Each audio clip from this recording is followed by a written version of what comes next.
Today we present music by a brilliant 16-year-old composer, Jeremiah Klarman. We will hear the second and third movements of his Hallel Shir, composed in 2009. First, a soulful setting of Psalm 27, Adonai Ori, the Lord is my light. Then, an exuberant celebration of the Haleluyahs from Psalm 150. After the performance, stay tuned for a conversation with the composer, now 28 years old.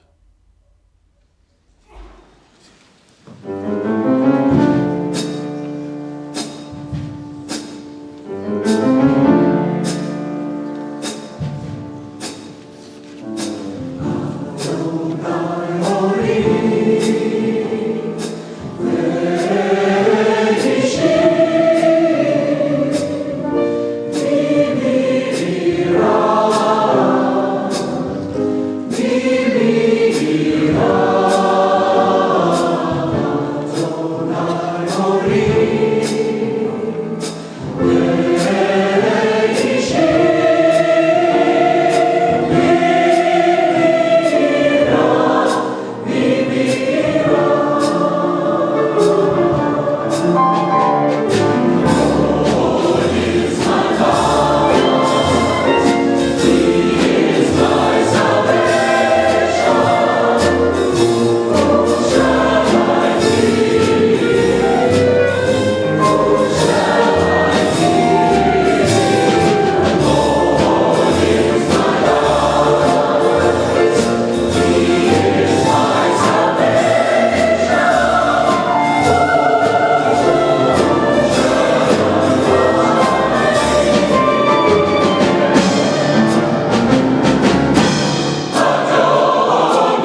Okay, we are delighted to have with us today the composer Jeremiah Klarman, who wrote the piece that we just heard. So, Jeremiah, how did this piece come about? Why did you write it? Well, I think this piece came about in 2009, and I had just, it was, 2009 was kind of a year of first for me. I had just started writing choral music, and I had also just become familiar with Zamir. And in fact, Zamir actually performed my first two choral pieces ever written. And shortly after that, I think you sent me you commissioned me, Zamir commissioned me to write a new piece. I was in high school at the time, so every summer I would go to a music camp in Cummington, Mass, called Greenwood, and so I wrote this while I was at that camp. Around this time, I had started composing a lot of popular songs. Up until maybe 2008 or so, I mostly wrote classical. Anyway, so here I was dabbling with pop songs. What I did was I took two songs that I had written, and I've never told anybody this story actually until now, so it's kind of funny. I took two songs. One is the first movement, which was not played, which is called Shir Adonai, which I wrote the words and the music for. And the third movement, Haleluyah, was actually originally it was a song called Moda'ani instead of Moda'ani, because it was a song that I wrote from the point of view of a woman's perspective. She wakes up and she doesn't want to get up, and she sees the beautiful sky, and all of a sudden it fills her with gratitude. And that became Hallelujah. I added a little bit of an introduction and some English translations, and I decided to set it to Psalm 150. So I had two movements, and I actually don't remember why I wanted to write a three movement piece. I'm glad that you accepted a three movement piece, by the way. But I needed a middle movement, and I had fast and fast, so wanted something a bit slower. So this is where I get back to the music camp. It was a chamber music camp, and every Monday we would learn new music, and every Saturday we would have like 4 hour long concerts. It was amazing. And then every Sunday we would go to the local church and act as their chorus there. We would sing the hymns, and then we had the rest of the day to do whatever we want. I remember during one of those church services, I was thinking about what should the second movement be. I was going to Gann Academy at the time, and they had Carlbach, Minyanim, and things like that. And so I would get familiar with a lot of Hebrew texts. And I was trying to think of some of the texts I was familiar with. And one that came to me was Adonai Ori. So after church, I went back to, it's just so weird saying after church in this context, but after which we went back to camp, and I actually had this little closet. It's very, very funny. I had this storage closet. There was where they would store music and things. And I put my laptop in every year. I would put my laptop there, get an extension cord, and I would sit in the closet and I would write music. And out of that closet came Adonai Ori. It was quite an exciting experience to write it. And I ended up titling the piece Hallel Shir after these three psalms, their main themes, and of course part of their titles. Shir for Shir Adonai, Or for Adonai Ori, and of course Hallel for Haleluyah. Let me take you back a little further. Sure. When did you start composing as a child, and what made you want to compose? Interesting. I think I wrote my first piece when I was maybe 6.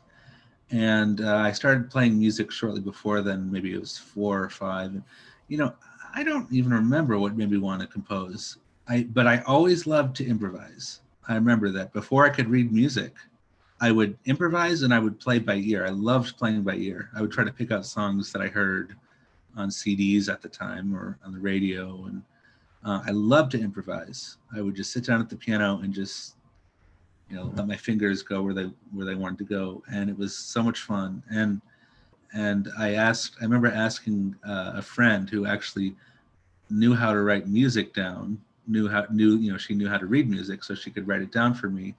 if she could write down this new piece. I came up with this piece one day or something, short little piano piece, and that became my first piece. And I don't think I really wrote anything else seriously until I was 10. I mean, I didn't start taking it much seriously until I was 10 when I was attending a theory class at a local music school I was going to.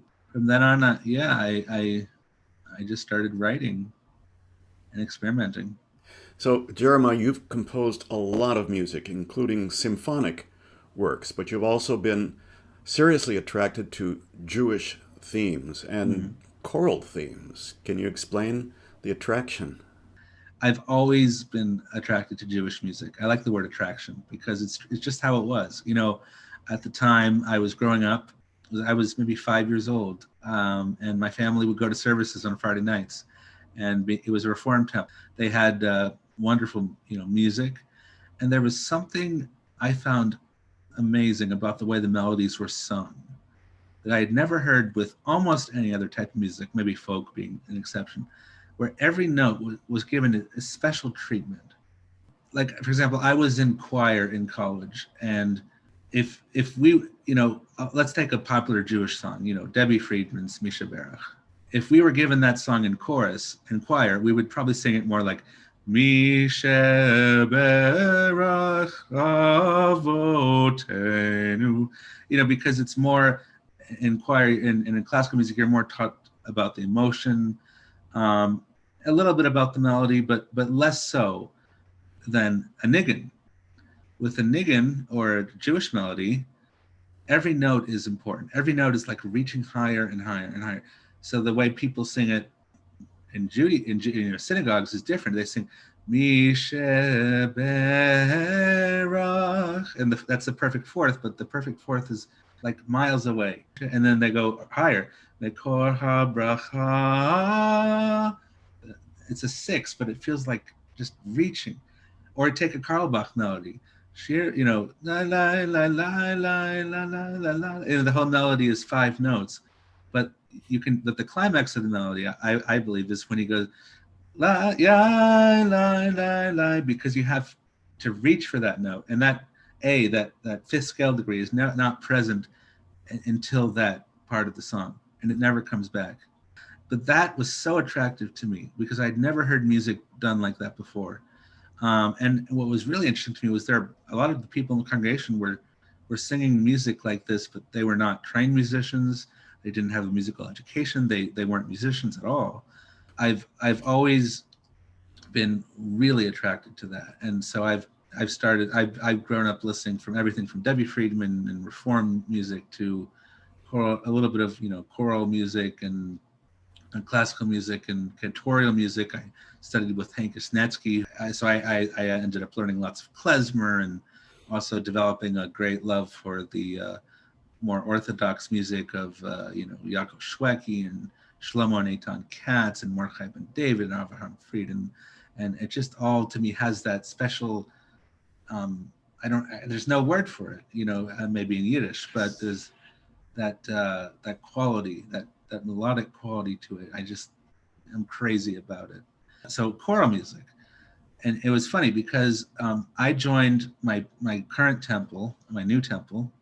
I joined, and they had the wonderful Friday night service, very musical, and I was so crazy about their tunes. And I tried writing several tunes for them, just for fun, including Romamu. Now, Romamu was a tune I wrote.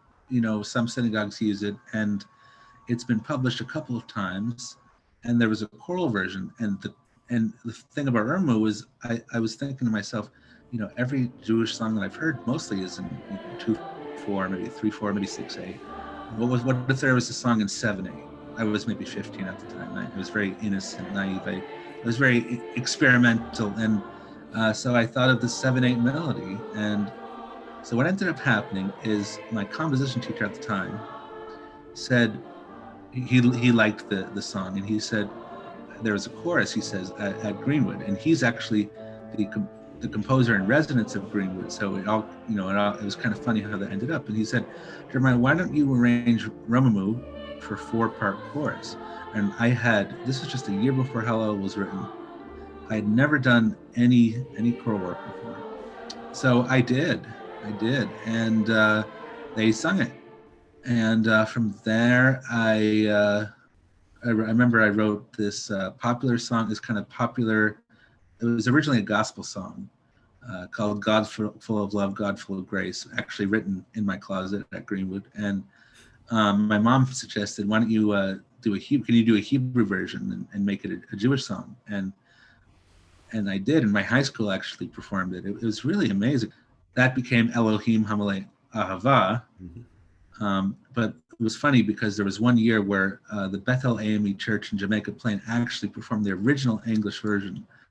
And it was amazing because, honestly, to be honest, I feel like a lot of people do it very kind of slow, and they did it really fast. And so those are my first 2 choral pieces, and those were the first 2 pieces that you performed. So you actually performed at that soiree, I remember all those years ago, my first 2 choral pieces. From then on, I just didn't stop. I kept trying new things, and later on I wrote Yare Bone, which is much more serious. I think of Hallel, to be honest, and it was a little bit more of my tunesmith days. You know, you get an arrangement by a high school music arrangement or something, and it's mostly pop, it's mostly close harmony, that kind of thing. It's not, that's how I think of Hallel. I think of other works later that I wrote, like Yare Bone and even Hodu to an extent, as more serious and more, I guess, more informed, as I was, entering more of a spiritual journey and thinking more about, meaning and life and musically. I was in college. So that's why I say I was an innocent high schooler when I wrote Hallel, because I was, I wasn't thinking about the text and, what it meant at the time. I just wanted some text, I just wanted some good text. And I thought, Adonai Ori. And I just want to say one more thing about Adonai Ori, which is that I've seen it performed in many different ways, not many different ways, but several different ways. Some people perform it really, really slowly. One performance I was at in Shalshelet, the Shalshelet Festival in New York, where actually 2 of the movements were featured of Hallel. And this was in 2010. They performed Adonai Ori, and they performed it really slowly. And then I saw a performance on YouTube. This was kind of funny. All of a sudden I was browsing YouTube and I saw Adonai Ori from a choir in New Jersey, and it was my setting. They performed it like this, Adonai Ori, and then they were improvising. The pianist was kind of improvising. The drummer was improvising. It was, I thought, this is interesting, Well, that's what happens when you're a composer. The music goes off on its own. It's like sending children out it's into really, the world. it really is. I've always thought of that analogy. Yeah, So, absolutely. Hallel Shir is a bilingual piece. Mm-hmm. It alternates between the Hebrew and the English. Did you write your own translations? I did, for both Adonai Ori and Haleluyah. I was into writing lyrics at the time. I dabbled with writing some songs, so I wrote the English words for Haleluyah, based, of course, on Psalm 150. And for Shir Adonai, I wrote the English verses. And it works very well. Thank you. So, coming back to the present, what's Mm-hmm. it been like for you since the pandemic began? Have you still been able to make music? That's a really interesting question, because as a matter of fact, I have, thankfully. So, as a matter of fact, I'm actually working currently on a recording of a setting of Psalm 121. And this is a melody I've had in my head for like 5 years, and I've tried many different settings and many different texts. And I thought with COVID and all the crazy upheaval in this country, in the world, Mhm. I thought it would be appropriate to use something like Psalm 121, which to me is a very encouraging psalm, an inspirational psalm. That's the one, I And lift mine eyes to the I hills. left my eyes to the hills, yeah. And so it's a setting of Psalm 121, and there's hopefully going to be a music video, and as well as a single, and it'll be available for purchase. And I'm really excited about that. And you're doing it all Um, yourself with multi-track? Mostly myself. I'm not recording myself. I have a studio and I have a couple other wonderful musicians on it, but the rest of it is pretty much me. And I'm also working on an orchestral piece with narration. I've been writing a story for the past few years, and so I'm hoping to set that to music. And so I thankfully have been able to work, as I know it's been such a tumultuous time, but music is obviously such a needed form of refuge. Well, anything else? Do you have any message for our listeners or other reflections about your music and our performances?